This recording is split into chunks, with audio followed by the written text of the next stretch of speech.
자, 제가 직업 특성상 하루에 보는 기사가 한 50개가 넘습니다.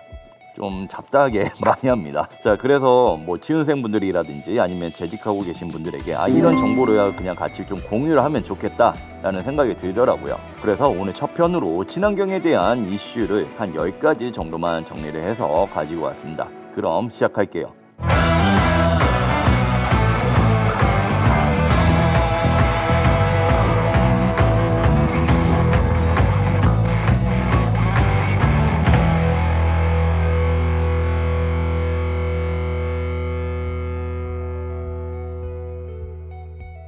자, 첫 번째로 가지고 온 키워드는 그린 인플레이션입니다. 뭐 경제에 관심이 좀 있으신 분들은 좀 들어봤을 거예요. 그리고 뭐 스크루플레이션, 요즘에 좀 유행하는 단어이죠. 자, 이런 단어들도 좀 유행을 하고 있는데 좀 친환경으로 인해서 뭐 이제 물가가 상승한다, 이런 의미의 그린 인플레이션입니다. 뭐 다른 말로는 뭐 그린플레이션이라고도 해요. 사실 이 키워드 조합이 조금 어울리진 않아요. 뭐 친환경 활동을 하면서 뭐 물가가 상승한다, 이런 것인데 실제로 그 자료를 보면 친환경으로 인해서 어느 정도의 물가가 오릅니다. 이 자료도 일단 보시면 알루미늄 올랐고 구리 올랐고 지금 다 오르고 있죠. 작년 자료기는 하지만 지금 최근에도 계속 원자재가 상승하고 있습니다. 자, 이 그래프를 쭉 이어보니까 나이키예요. 네, 나이스합니다. 하지만 원자재 상승률은 나이스하지 않죠. 예, 섭소리이기는 한데, 자, 여기서 주목해야 될 부분은 천연가스죠. 왜 천연가스가 올랐을까? 친환경에 대한 수요가 많아짐에 따라서 당연히 올랐겠죠. 자, 그러면 알루미늄은 뭐냐? 자, 이것도 친환경에 대한 자재 수요가 많기 때문인데, 뭐 단적인 예로 최근에 중국 정부가 알루미늄 공장 가동을 좀 더 규제를 좀 했었죠. 공장 가동을 규제를 하면 어떻게 돼요? 생산량이 당연히 줄어들겠죠. 자, 생산은 줄어들고, 네. 근데 알루미늄 어디에 많이 들어갑니까? 거의 모든 거에 다 들어갑니다. 뭐 맥주 캔이라든지, 맥주 캔 얘기하니까 괜히 맥주 한 잔 땡기는데. 자, 스마트폰에도 들어가고요. 거의 다 들어가요. 그리고 친환경 설비에도 다 들어갑니다. 자, 생산은 줄어드는데 수요는 더 높아진다. 그러면 당연히 가격은 어떻게 돼요? 가격은 당연히 오르죠. 근데 비단 이게 알루미늄뿐만 아니라 구리도 보시면, 제가 좀 더 자세한 자료를 가져왔는데 구리도 구리 되게 많이 올라가요. 계속 올라갔다. 자, 구리는 그럼 왜 올라갔냐? 구리도 마찬가지로 올라간 건데 아까 알루미늄하고는 좀 이제 다른 관점에서 좀 올라간 거예요. 이것도 친환경에 대한 설비가 좀 많은 거예요. 뭐 예를 들면 지금 뭐 신재생 에너지인가? 그쪽 발전소를 짓는데 구리 자체가 좀 많이 들어갑니다. 그리고 전기차에도 아마 내연기관보다 한 4배 정도 더 많이 들어가 있고, 친환경 정책에 따라서 친환경 산업 수요가 계속 확장이 되고 하다 보니까 여기에 대한 친환경에 좀 필요한 원자재 수요들이 높아지다 보니까 자연스럽게 가격이 상승할 수밖에 없는 거죠. 그래서 이러한 그린 인플레이션에 관해서 2가지 로직으로 설명해 놓은 자료가 있더라고요. 그래서 제가 그걸 가지고 왔습니다. 자, 이런 식으로 딱 깔끔하게 정리가 되는데, 자, 결국엔 이 2가지 로직인 겁니다. 자, 각국의 정부가 탈탄소 정책을 추진하는데 결국에는 이 2가지 로직으로 갈 수밖에 없어요. 우선 첫 번째로는 뭐 전기차라든지 친환경 제품에 대한 생산을 확대를 하면, 자, 여기에 필요한 원자재 수요가 높아지겠죠. 자, 수요가 높아지면 당연히 원자재 가격은 상승을 하고 완제품 가격도 오른다.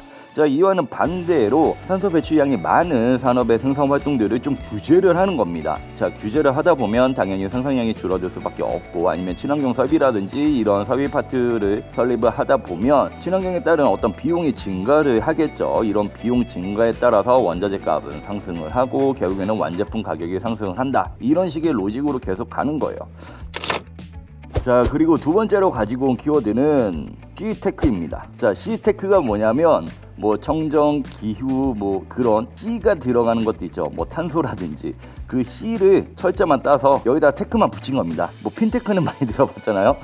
나는 이런 새로운 키워드가 계속 나오는 게 약간 좀 스트레스 받긴 합니다. 하지만 늘 공부를 해야 되기 때문에 이런 용어도 있다, C테크가 요즘 뜨고 있다, 이 정도만 알고 계시면 돼요. 그래서 제가 좀 가지고 온 자료가 있는데, 이 자료는 뭐냐면, 자, R&D 투자를 30% 확대를 하면 이 정도의 경제 효과가 난다라는 것인데, 자, 어느 정도로 나냐? 자, 325조가 난다고 합니다. 자, 이게 어느 정도로 대단한 거냐면, 뭐 스마트 ICT를 기업이라든지 그런 산업 투자 경제적인 효과가 아마 제가 알고 있기로는 한 300조에서 400조예요. 근데 그거랑 지금 거의 맞먹습니다. 자, 그만큼 잠재 성장률이 높다. 자, 그리고 여기에서 또 눈에 띄는 키워드가 있죠. 자, 일경. 자, 엄청난 겁니다. 일경을 투자라는 건. 자, 일경. 자, 우리가 뉴스에서 많이 보던 키워드들은 사실 뭐 1조, 뭐 10조, 해봤자 뭐 100조 이 정도였단 말이에요. 근데 일경이 등장을 했어요. 자, 이만큼 투자를 많이 한다는 건데, 자, 일경 어느 정도로 큰 숫자냐면, 자, 우리 BBQ 치킨이 2만 원 정도 한단 말이에요. 자, 일경이다. 그러면 우리는 이거 500억 마리를 사 먹을 수 있어. 그리고 서울에 있는 아파트 한 100만 개 정도 구입을 할 수 있습니다.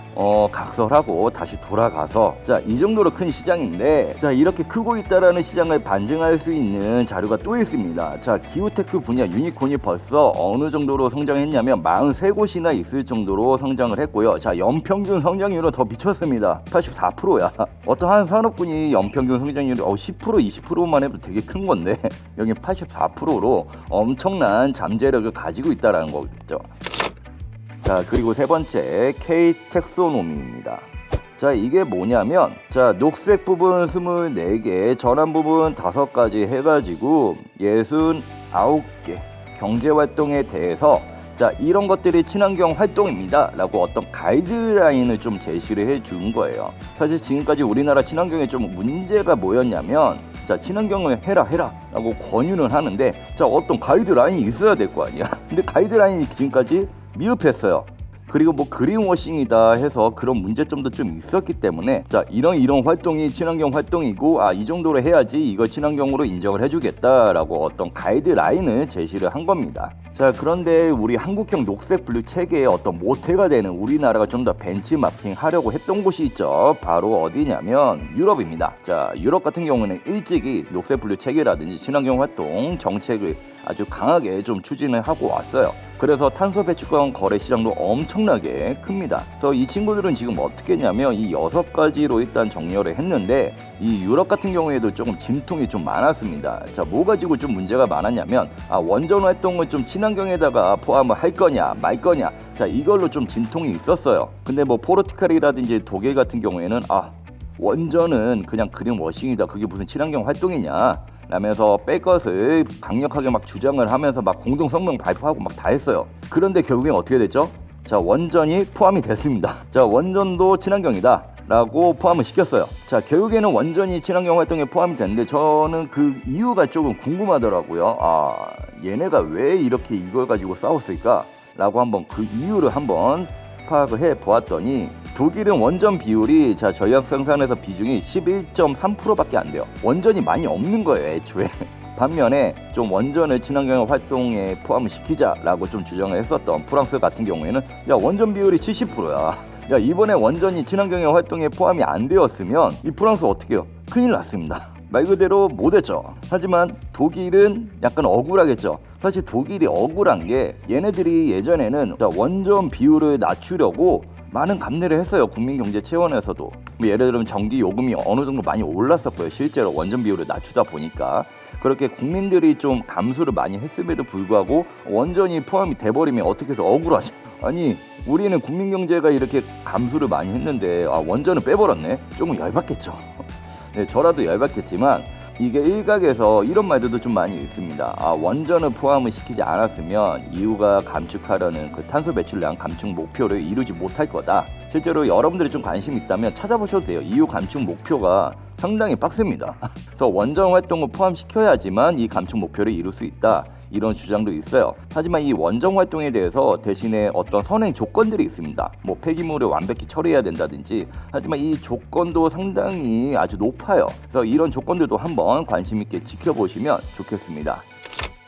자, 그리고 네 번째, 자, 그린워싱인데 그림이 아주 무서워요. 자, ESG 가면을 쓰고 있죠.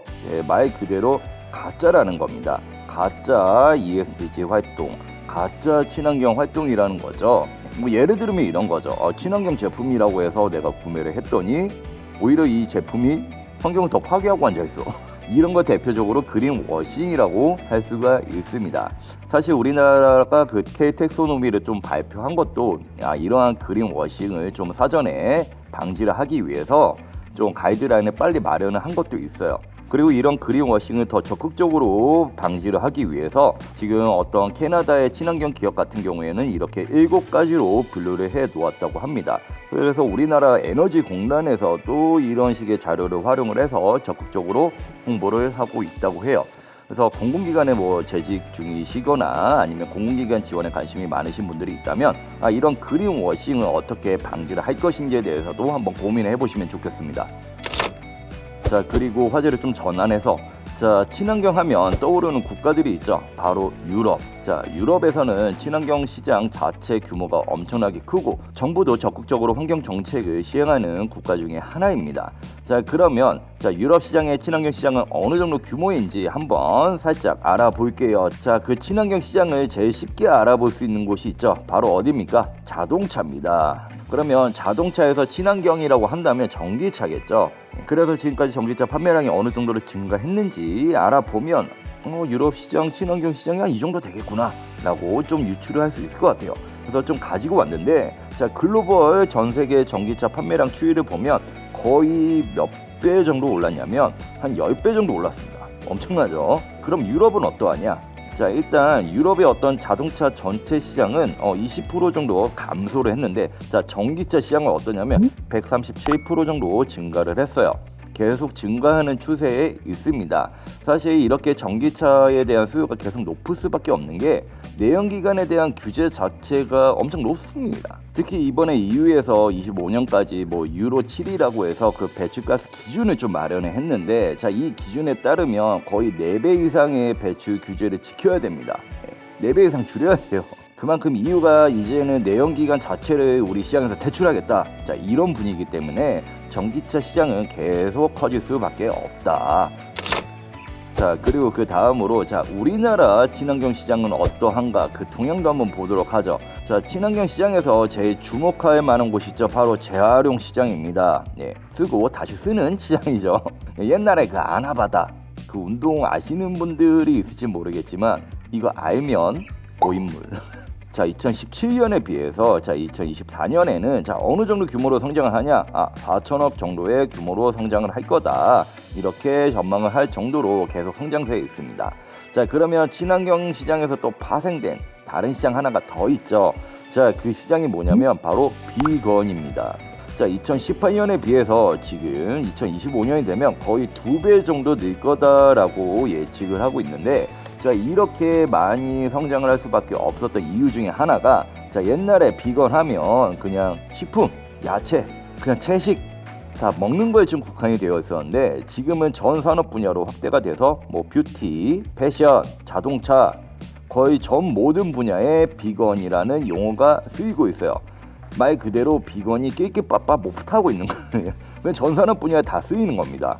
예를 들면 자동차 같은 경우에서도 옛날에는 동물 가죽 시트였다면 동물을 쓰지 않은 천연물 소재로 기반으로 한 가죽 시트 이러면서 비건 자동차 이렇게도 강조를 하고 마케팅을 하기도 해요. 그래서 이런 식으로 비건이 전 산업 분야로 넓혀가고 있다. 이런 이슈를 알고 계셔야 됩니다. 그 다음으로 환경시장 분야는 이러한데 그러면 그 시장을 이루는 구성 요소 그 소비자들의 인식이라든지 활동은 어떠한지 보도록 하죠. 재미난 걸 발견했는데 플로깅입니다. 아시는 분들은 좀 많이 들어봤을 거예요. 이게 뭐냐면 그냥 조깅을 하면서 쓰레기도 같이 줍는 겁니다. 친환경과 나의 건강도 같이 지키는 거죠. 그래서 이 플로깅을 줍깅이라고도 합니다. 단어 뭔가 되게 귀여워. 그리고 실제로 네이버 트래픽을 봐도 플로깅이나 줍깅이라든지 이런 네이버 트래픽 검색 빈도수도 엄청 많이 늘었습니다. 이 정도로 친환경 활동에 열심히 나서고 있다. 이렇게 지금 발전을 하고 있다고 보시면 되시고 또 하나 좀 요즘 키워드가 되는 게 있죠. 바로 제로 웨이스트. 아예 낭비를 만들지 않겠다라는 친환경 소비 활동인데 이 소비 활동이 어떤 식으로 발전이 된 거냐면 처음에는 썩히기 위해서 시작을 해서 재활용을 하고 재사용하고 그 다음에 줄이기 것까지 다 했어요. 이제 마지막은 뭐가 남았어? 아예 사지를 말자. 거절하자. 낭비를 만들지 마자. 제로 웨이스트가 된 겁니다. 그래서 이러한 트렌드가 시장, 특히 비즈니스 영역에서는 어떤 형태로 나타났냐면 대표적인 게 있죠. 이겁니다. 알맹이 상점. 이게 뭐냐면 내가 세제가 필요해. 그러면 슈퍼에 가서 그 세제를 직접 사는 게 아니라 내가 통을 들고 가서 여기에 있는 통에 용액 있지, 그 세제 용액을 그냥 꾹꾹 눌러서 담아오는 거예요. 자, 그렇게 하면 내가 통을 버릴 필요가 없잖아요. 즉 불필요한 포장을 최소로 한다, 알맹이만 사온다, 자 이런 겁니다. 저도 실제로 몇 번 방문을 했는데 되게 좋은 것 같아요. 가격도 저렴하고 또 친환경 세제들도 많더라고요. 여러분들에게도 꼭 추천드립니다. 자, 이렇게 알맹이 3점까지 나왔는데, 자 시장의 변화와 지금 소비자 동향을 이러해. 그러면 진짜 이 친환경 제품에 대해서 소비자들은 어떻게 생각하고 있는지 이것도 뭔가 궁금하더라고요. 그래서 그것도 한번 찾아보았습니다. 자, 찾아봤더니 조금 놀랐어요. 왜? 생각보다 친환경에 대한 구매 의향이 되게 높아요.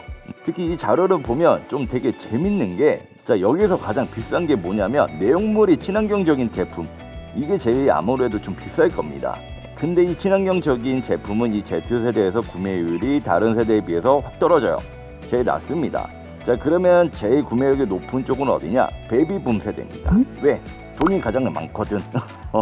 자, 이런 것도 있겠지만 사실 어떤 소비 패턴이라는 것도 좀 있겠죠. 아무래도 친환경적인 제품이라면 뭐 세제라든지 어떤 실제로 우리 베이비 부모라든지 주부님들이 많이 쓰는 품목들에 좀 들어가 있다 보니까 그런 생활 소비 패턴에 대한 것도 같이 맞물려서 이런 결과가 나오지 않았을까라고 한번 생각을 해봤어요. 그래서 뭐 이제 MD나 마케팅에 지원하시는 분들이라든지 종사하시는 분들은 이런 세대에 따른 환경 제품 선호도도 보시면서 이런 식으로 접근 한번 해보면 좋겠다라고 생각을 해볼 수도 있겠죠. 자, 화제를 급 전환을 해서 사실 친환경 그러면 되게 좋잖아요. 하지만 우리 중소기업도 이런 친환경을 할 수 있는 어떤 여력이 있을까? 그것도 궁금하더라고요. 그래서 한번 자료를 찾아보았더니만 에그머니나 실제로 중소기업 분들이 대부분 어려움을 느끼고 있었어요. 특히 어디에서 어려움을 느끼고 있었냐? 자, ESG 중에서도 특히 이 환경 분야에 어려움을 겪고 있었고요. 특히 어떤 어려움이 있냐면 76%의 기업이 ESG 경영을 위한 전담 조직이 없다고 합니다. 인력 채용하기도 사실 힘들어 죽겠는데 이 조직을 또 어떻게 설립을 합니까? 그죠? 결국엔 돈 문제 뭐 이런 것들이 좀 많지는 않았을까라고 생각을 하면서 다른 자료도 한번 찾아보았더니 역시나 환경에서 제일 어려워하시는 부분이 이 부분이었습니다. 저탄소 전환에 따른 비용 부담이 많다 보니까 결국에는 내가 필요로 하다라는 건 공감은 하겠으나 계획에는 없는 거예요. 결국에는 돈이 문제입니다. 그래서 우리나라 뭐 중기청이라든지 중소기업 관련 지원 정책에 보면 뭐 탄소 중립에 대한 뭐 정책 자금이라든지 가산점을 많이 주고 있어요. 실제로 많은 지원을 하고 있지만 그럼에도 불구하고 아직까지는 좀 많이 부족하다. 그래서 내가 공공기관에 재직을 하고 계시거나 뭐 지원을 하실 의향이 있다면 이런 중소기업이 ESG 경영을 좀 참여를 하기 위해서 그분들을 독려하기 위해서 어떠한 정책 자금이 좀 필요한지, 어떤 정책적인 동료가 있으면 좋겠는지, 이런 부분들을 미리 한번 고민해 보시면 좋겠습니다. 자, 그리고 친환경을 이야기하면서 꼭 나와야 될 게 하나 있죠. 자, 바로 탄소 배출권 드디어 나왔습니다. 자, 이게 뭐냐면 각 산업 기업마다 자, 너희들은 이만큼 탄소를 배출하렴이라고 정부들이 활동량을 줍니다. 자, 그러면 어떤 기업은 배출권이 남기도 할 거고요, 어떤 기업은 부족하기도 할 겁니다. 자, 그래서 서로 남는 어떤 잉여분들을 이런 식으로 논아 갖는 거예요. 자, 서로 주고 팔고 살 수 있다. 이런 시스템이 이미 되어 있습니다. 자, 그런데 이 배출권이 기업들에게는 어떤 재무적인 좀 부담이 될 수가 있어요. 실제로 이 자료를 보면 자, 기와와 포스코는 거의 1,000억에 육박하는 배출 부채가 있죠. 이미 부채가 기업들에게는 재무적인 부담인데, 자, 여기에 배출 부채라는 새로운 항목까지 이제 생겨버린 겁니다. 그래서 이렇게 새롭게 생겨난 배출 부채에 대해서 기업이 어떻게 대응해야 될 것인가, 이런 고민들이 이제 많아졌는데, 사실 이런 반대 케이스도 있죠. 대표적으로 어디가 있냐면 테슬라가 있죠. 자, 얘네들은 거의 1조 이상을 팔았습니다. 탄소 배출권으로.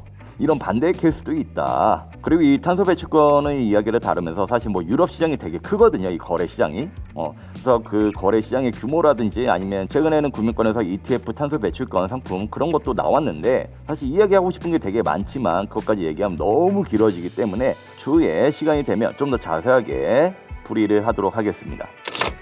자, 이렇게 친환경에 대해서 한번 살펴보긴 했는데 제가 마지막으로 든 궁금증 하나가 있었어요. 자, 어떤 정책을 실현하려면 자, 전반적인 문화가 따라와야 줘야 되고, 그리고 그 문화를 이끌어 나갈 다음 세대를 위한 교육도 함께 뒷받침이 되어야 하거든. 자, 그러면 뭘 봐야겠어요? 자, 친환경 교육은 자 얼마만큼 진행이 되고 있나 라는 궁금증으로 한번 기사를 찾아보았습니다. 찾아보았더니 실제로 많이 이행이 되지 않고 있어요. 몇 군데 하고 있냐면 자 전국에서 중고등학교 자 731곳 그리고 환경보호사는 겨우 73명입니다. 엄청 낮죠. 그리고 이거 더 자세하게 한번 보았더니만 더 낮습니다. 네, 제일 많은 데가 경기도고요. 그 다음이 어디입니까? 충청북도네요. 서울은 거의 4명입니다. 자, 인구가 매우 많은 곳임에도 불구하고 환경교사 비율이 너무나도 적죠. 자, 우리나라는 좀 이러한데 다른 선진국들은 좀 어떤가 봤어요. 제가 한번 실제로 써보니까 뭐 이제 핀란드는 자 환경 과목을 구학점을 필수로 이수를 해야 된대요. 그리고 호주 같은 곳도 환경 과목이라는 게 있고요. 자, 이탈리아도 연간 33시간 정도는 의무적으로 이수를 해야 된다라고 합니다. 자, 반면에 우리나라는 중학교에 한 6.6%밖에 안 되고요. 지금 고등학교 같은 경우에도 한 20% 정도밖에 안 되는 거예요. 지금 환경이 정말 중요한 시점에서 아무래도 이런 교육적인 부분이 빨리 풍토가 좀 개선이 되어야 될 것 같은데 아직도 좀 미흡한 부분이 있습니다. 그래서 우리나라도 빨리 환경 과목에 대한 투자나 지원을 확대를 하고 그냥 의무적으로 이수를 시키는 것도 어떨까라는 생각을 한번 해보았습니다. 끝.